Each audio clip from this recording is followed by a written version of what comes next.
super excited to be supporting you today and to be diving into the topic about imposter syndrome. Imposter syndrome. So this is something that has been really common in what people have been saying, and people people within our coaching community and from a lot of the curiosity about getting curious with who you are, what you need help with as a coach, and this is something that's come up a lot.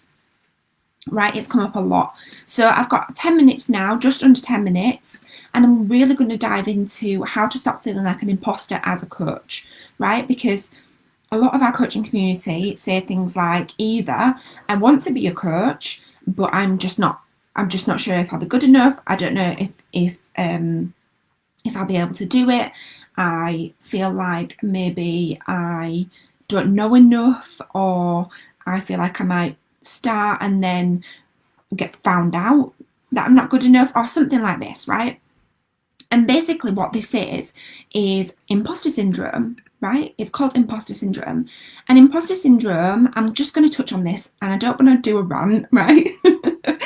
But this is something that I need to say because it's really important. So I am live on Instagram and on Facebook at the same time, so if I'm not looking your way, that's why. So basically, imposter syndrome has been made out in the media. So the media talk about imposter syndrome a lot. You read about it in magazines, you read about it in Cosmopolitan, Stylist, places like that, right? And obviously I love them places because I work with them and get featured. And a lot of the work I do is to make sure that people are educated properly about imposter syndrome, right? So a lot of people you'll hear saying, well, people like Michelle Obama have imposter syndrome, or, you know, people that are doing really well have imposter syndrome. So it's okay if you've got imposter syndrome. Now, it is okay if you've got imposter syndrome, but it's not okay to keep having imposter syndrome, right? It's not okay to continue with it. You don't have to live with it, right? There are easy ways to get rid of it. And the reason why is because imposter syndrome is born from a limiting belief. Right? You can only experience imposter syndrome if you have a limiting belief. And it's really easy to get rid of limiting beliefs. Really easy. So what is imposter syndrome? Imposter syndrome is born from a limiting belief. It can manifest itself in negative self-talk, in self-sabotage, in feeling like you're going to get found out for doing something, like maybe you are really successful, but you feel like you're going to get found out, or you feel incongruent, you feel like there's something that's not quite right, but you're just not quite sure what it is. And these things, or you may stop yourself from taking action, right? You may have really big ideas and really exciting plans, and you might be feeling like really inspired to do things, but then you don't take any action because you have a negative self-talk about not feeling good enough or not being able to do it or whatever.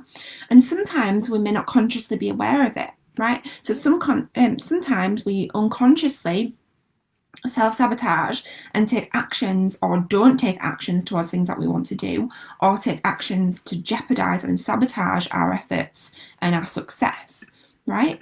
So all of this is born from a limiting belief, right? Imposter syndrome can only live and breathe if you have a limiting belief, because a limiting belief, for example, of not feeling good enough, or not feeling worthy, or not feeling successful enough, or not feeling like you're able to have things, or not feeling deserving. These are all limiting beliefs that cause, like, as a result of them limiting beliefs, the side effect of that is imposter syndrome, right? And there are really easy ways to get rid of limiting beliefs. I teach my NLP students how to get rid of limiting beliefs. I teach them numerous ways of how to get rid of limiting beliefs. Okay, so let's dive into some juice because I've only got a couple of minutes. My little rant took too long. So basically what we want to do is we want to, one, make sure that you have the right training required to get your client results, right? So if you're feeling like an imposter when you're coaching other people, it could be down to the fact that if you haven't got the required training to get your clients results, it could be a competence thing, right?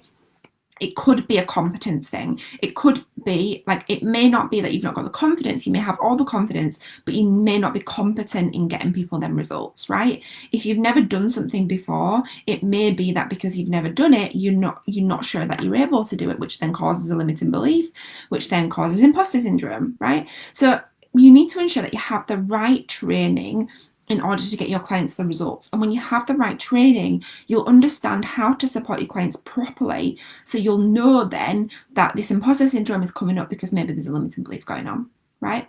Number 2, dig a little bit deeper into what the limiting belief is and what is causing the imposter syndrome, right? So as I said, imposter syndrome is breathing from a limiting belief. So if you've got some imposter syndrome, you want to find out what is that limiting belief that's causing it, right? So when you've got the right training to support you, you'll know how to get rid of limiting beliefs. Yeah, you'll know how to get rid of limiting beliefs. Like, for example, in our NLP practitioner training, we teach you how to release limiting beliefs in just a couple of minutes. We teach you longer techniques, which take 10 minutes, still are only 10 minutes.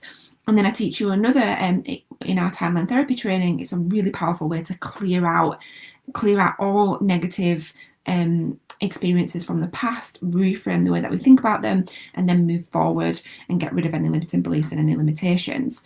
So when you know how to support people with this, you know how to get rid of limiting beliefs for yourself and for your clients, right?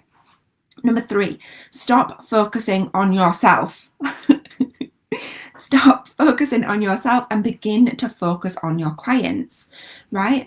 Within my NLP practitioner and breakthrough coaching training, I teach you about understanding people's model of the world and how to really coach and see from the client's model of the world, right? So when you're coaching your client, you need to be coaching them and operating and seeing through their eyes, not through your own, through your client's eyes, because you need to understand their model of the world, where they're coming from, they're presenting problems, and you need to try them on and feel how they feel, right? So you need to be operating from your client's model of the world, not from your own.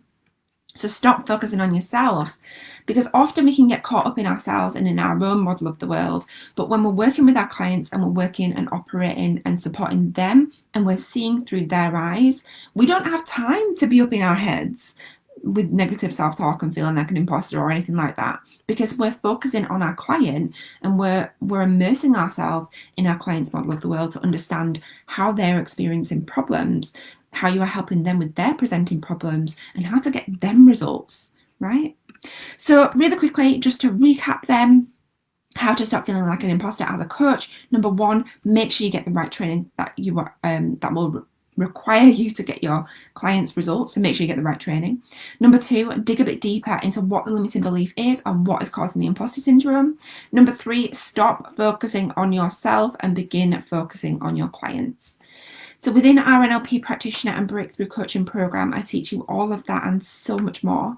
So much more. So we've got some amazing bonuses on this week, and if you sign up today, you'll literally get your package out in the post today. One of our absolutely amazing manuals will be sat with you on your lap tomorrow. So we do have some amazing bonuses on our program this week. So if you're on Instagram, you can find the link in my bio, and if you're on Facebook, you can find the link in the notes above.